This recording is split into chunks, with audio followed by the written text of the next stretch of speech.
Hello.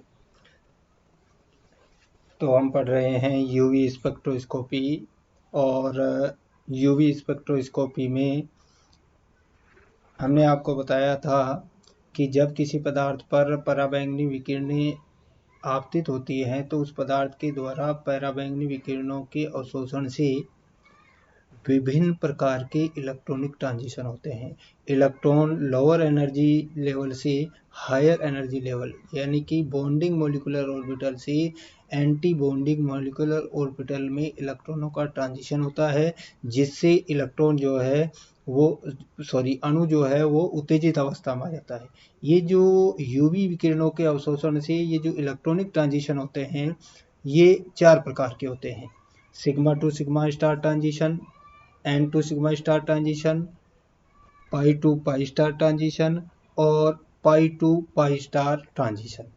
ये जो विभिन्न प्रकार के इलेक्ट्रॉनिक ट्रांजिशन हैं इनके लिए जो है अलग अलग ऊर्जा की आवश्यकता होती है। अलग अलग ट्रांजिशन के लिए अलग अलग एनर्जी की आवश्यकता होती है और कौन से ट्रांजिशन के लिए कितनी एनर्जी की आवश्यकता होगी, कम या ज़्यादा, उसे हम जो है नेक्स्ट स्लाइड में देखेंगे।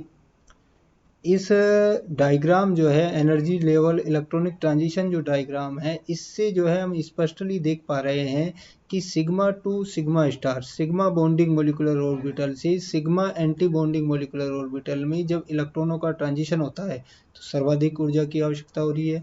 फिर उससे कम जो है n to sigma star transition के लिए चाहिए, then pi to pi star transition और फिर n to pi star transition. इस तरह से जो है सबसे अधिक ऊर्जा sigma to sigma star transition के लिए और सबसे कम जो है n to pi star transition के लिए आवश्यक होती है। अब हम देखते हैं कि ये ट्रांजिशन किस प्रकार के अणुओं में होता है। ये ट्रांजिशन जो है कौन कौन से अणुओं में पाए जाते हैं। तो हम देख सकते हैं कि सबसे पहले हम बात करते हैं sigma to sigma star transition. जैसा कि हमें पता है कि ये ट्रांजिशन उन्हीं अणुओं में पाया जाएगा जिनमें केवल सिग्मा बॉन्ड पाए जाते हैं, यानी कि संतृप्त जो यौगिक होते हैं उनमें sigma to sigma star transition होंगे। और पराबैंगनी विकिरणों की जो अवशोषण है उससे सिग्मा बॉन्डिंग मॉलिक्यूलर ऑर्बिटल से sigma anti bonding molecular orbital में इलेक्ट्रॉनों का स्थानांतरण होता है।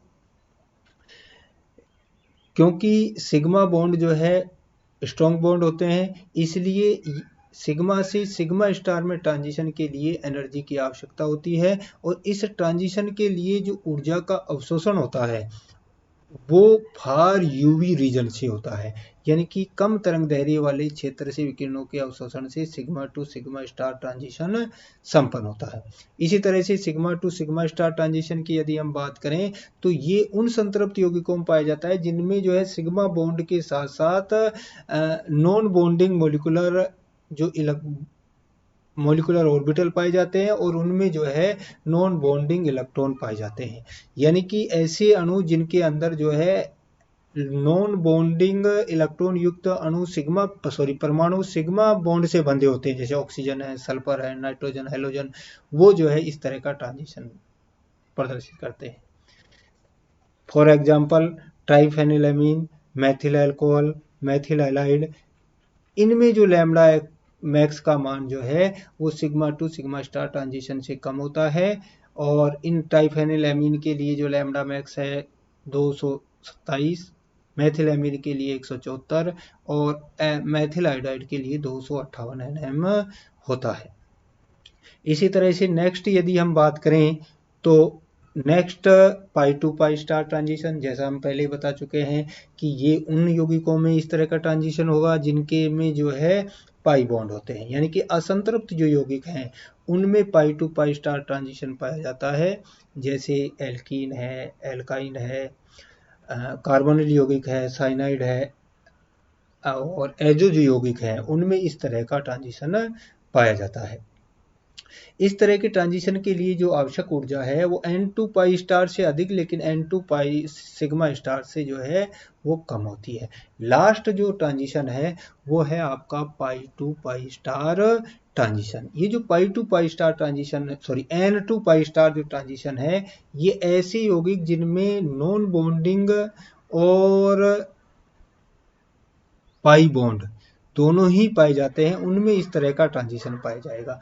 इसमें जो है एकाकी इलेक्ट्रॉन युग्म से एक इलेक्ट्रॉन उत्तेजित होकर के पाई स्टार विपरीत बंदी कक्षक में पहुंचता है। जैसे कार्बोनिल यौगिकों में जो है इस तरह का ट्रांजिशन पाया जाता है। और sigma two pi star transition और pi to pi star transition जो है दोनों ही सममिति अलाउडेड नहीं है, इसीलिए इन्हें हम फॉरबिडन ट्रांजिशन कहते हैं। तो आज जो है हमने इलेक्ट्रॉनिक ट्रांजिशन के बारे में जो है अध्ययन किया है। Thank you.